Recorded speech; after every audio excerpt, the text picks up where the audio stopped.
Welcome back to the Dragon's Lair, everybody. My name is Wade, and this is my show, What I Watch, where I talk about the movies and the shows that I enjoy. Today, we are obviously talking about this gem of a 1990s movie, Teenage Mutant Ninja Turtles. This is the original live action film. Rotten Tomatoes has a freshness score of 42%, but an audience score of 81. It's rated PG. It's kids, family, adventure, action, comedy. I will give you the advice that it's at this point in the 90s where probably some rougher, tougher stuff was allowed than maybe what we have today. There's a lot of fighting in it, and real people get hurt, but there's no gore or blood or anything like that. It was directed by Steve Barron. It was released March 30th, 1990. Box office gross of 133 million. Runtime of an hour 33.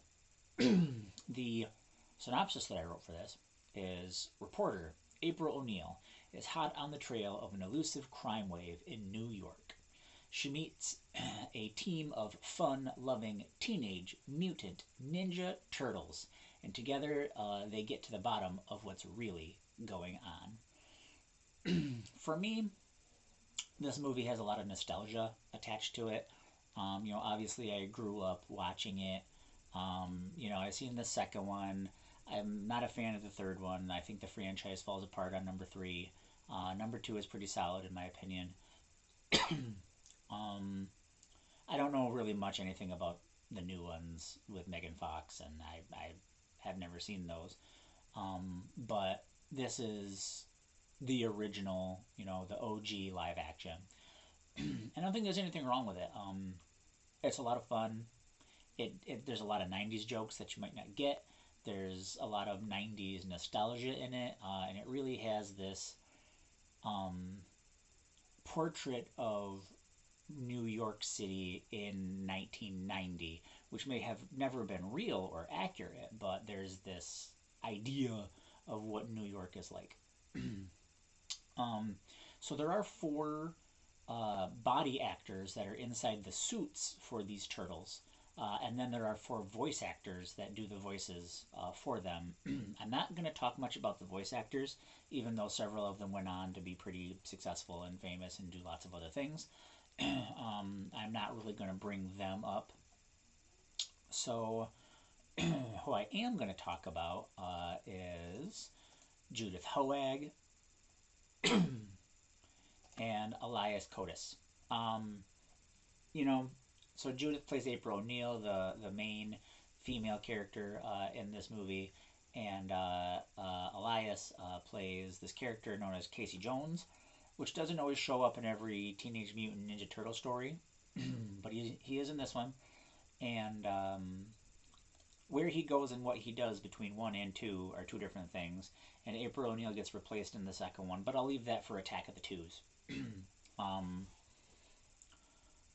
Their performances are really good. Obviously they're not winning an Academy Award for this or anything like that, but they're fun performances. They're very believable performances.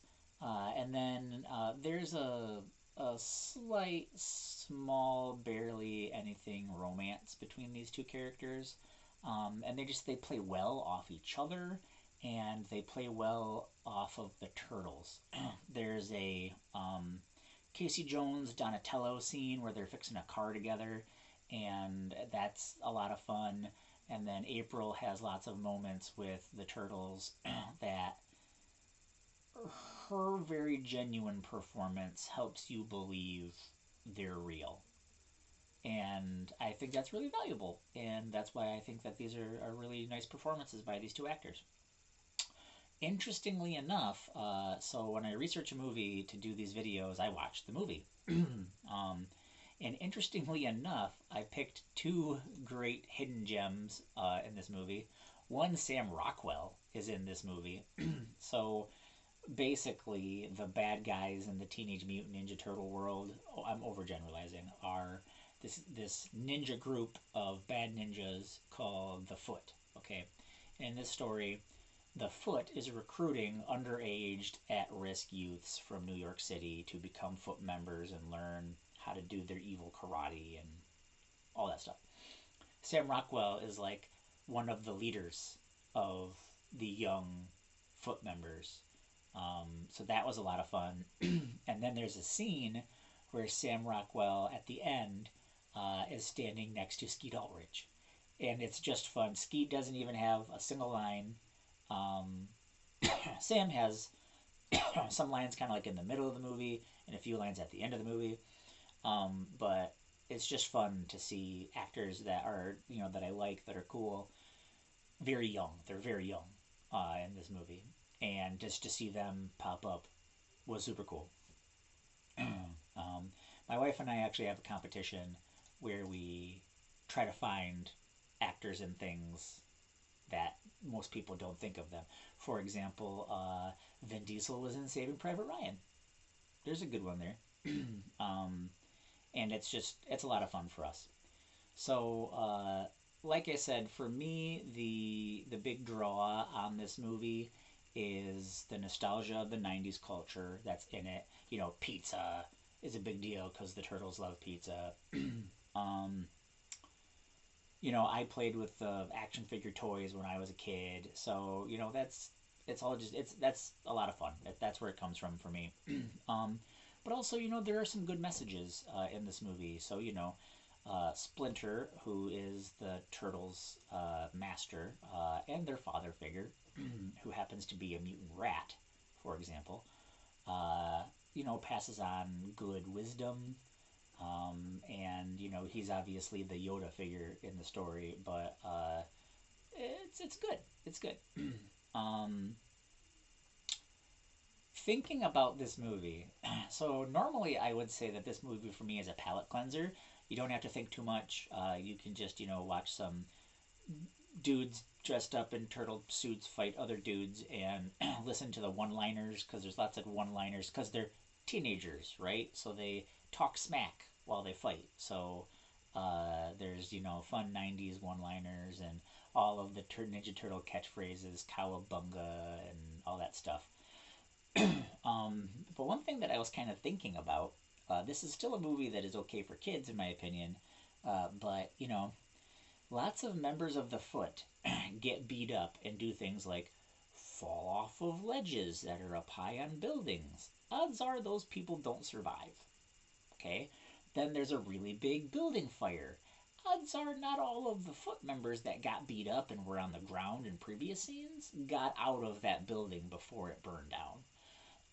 And then when you kind of combine that with the fact that the Foot was recruiting young teenage boys to become Foot members and fight, maybe there are some young kids, like late teens, that don't live. I don't know. Like I said, I'm probably thinking about it too much, but just maybe we should have considered that. um, you know, in the end, this movie is really solid for me. It's got this great emotional, touching, family bonding core moment at the end, which is where Leonardo becomes the leader of the group, even though some of the music would say Raphael was the leader of the group. I do want to lead into that though. This movie had a really cool soundtrack that, looking back on it, probably hasn't aged super well. But for '90s kind of hip hop rap, it was pretty cool. And those of us who remember it, I'm sure, are would die hard defend it to this day. I had the VHS tape, and I used to listen to the VHS tape like every morning while I was waiting for the bus. So I was that kid.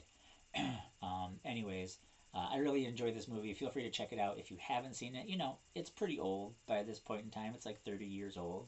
So I hope you've seen it. Go ahead and check it out if you're interested. We here at the Dragon's Lair understand that you can spend your time anywhere on the internet.